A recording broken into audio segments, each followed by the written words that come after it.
देखिए बच्चों, हमारे पास प्रश्न है, दो प्रोटॉनों के बीच की दूरी 4.0 गुणा 10 की पावर माइनस 15 मीटर है। इनके मध्य लगने वाले बल का परिमाण एवं प्रकृति ज्ञात करनी है। यानी कि हमारे पास जो कण है, प्रोटॉन है, एक प्रोटॉन है, फिर दूसरा भी प्रोटॉन है। अब इनके बीच की दूरी आपको दे दी है, दोनों प्रोटॉनों के बीच की दूरी आपको दे दी है आर है 4.0 गुणा 10 की पावर माइनस 15 मीटर। तो आपको इनके बीच लगने वाला बल चाहिए। तो प्रोटॉन पर भी आवेश प्लस का होता है बच्चों, और प्रोटॉन पर भी प्लस का, दोनों प्रोटॉन ही है तो दोनों में प्लस का आवेश होगा। तो प्लस प्लस वाले हमेशा प्रतिकर्षित करते हैं, तो इनके बीच जो बल होगा वो प्रतिकर्षण बल होगा। पहली तो बात ये हमें पता चल गई, प्रकृति। क्या पता चल गई? प्रकृति। तो प्रकृति का जो हमारा आंसर है वो आ चुका है प्रतिकर्षण। अगर सेम आवेश होते हैं, चाहे वे प्लस प्लस के हो या माइनस माइनस के हो, तो वे आपस में कौन सा बल लगाते हैं बच्चों? प्रतिकर्षण। और अगर विपरीत आवेश होते हैं प्लस माइनस के, तो वे कौन सा बल लगाते हैं बच्चों? आकर्षण। तो ये हमारा प्रकृति प्रतिकर्षण हो गई, क्योंकि दोनों ही कण प्रोटॉन थे, एक जैसे कण थे, तो दोनों पे आवेश सेम होने के कारण बल कैसा लगेगा? प्रतिकर्षण। अब दूसरा हमें निकालना है बल कितना लगेगा, यानी कि बल निकालना है। तो अब बल का फार्मूले के लिए आर तुम्हारी दे रखी है 4 गुणा 10 की पावर माइनस 15 मीटर।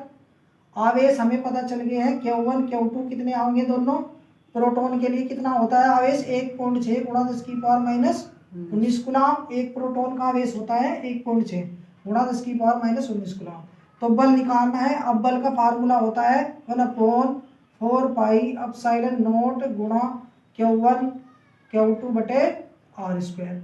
अब ये 1/4 पाई एप्सिलॉन नॉट की वैल्यू आपको याद होनी चाहिए, 9 गुणा 10 की पावर 9। Q1 की वैल्यू कितनी है बच्चों? 1.6 गुणा 10 की पावर माइनस 19। और Q2 की वैल्यू भी कितनी है बच्चों? 1.6 गुणा 10 की पावर माइनस 19। तो ये हमारा वैल्यू रख दी। आर की वैल्यू रखो। अब आर की वैल्यू है 4 गुणा 10 की पावर माइनस 15। अब ये स्क्वायर में है, तो स्क्वायर वाली चीज को आप 2 बार लिख देख लो तो स्क्वायर हो जाता है। तो ये आ गया। अब हमें ये सोल्व करना है। ये हमारा 4 चौक 16 बन जाएगा, 16 से 16 कटेगा। पहले से हम घातों को पीछे लिखेंगे, अंक को पहले लिखेंगे, ऐसे ही सोल्व करते हैं। 1.6 गुणा 1.6 लिख लिया हमने। अब यहाँ 19 और 19 38, 38 में से 9 जाएंगे तो ये बचेंगे 29। तो 29 पावर बच गई ऊपर। 4 चौक कितने हो गए इधर? 16, और 15 15 कितनी हो गई? पावर 30। बच्चों जब एक जैसी पावर होती है, माइनस माइनस हो या प्लस प्लस, तो वे जुड़ जाती हैं। और ये अलग थी प्लस की, ये माइनस की थी, तो वे घट गई। तो 38 में से 9 जाके 29 बच गई माइनस की। यहाँ भी माइनस माइनस की है तो दोनों जुड़ जाएंगी। अब इसकी पॉइंट हटा के हमने यहाँ 10 बढ़ा दिया, जिससे हमारा 16 से 16 कट जाएगा। तो ये 16 से 16 कट गया। अब 16 और 9, 1.6 और 9 बचा हमारा। 16 निम में कितने हो गए यहाँ पर? 144 गुणा करने के बाद। तो ये पॉइंट 1 अंक के बाद है, ये लगानी है। और नीचे आ गया ये 10, और ये पावर 29 है ऊपर, माइनस की 29, और नीचे पावर कितनी है अभी भी? ये 30। अब हम क्या करेंगे?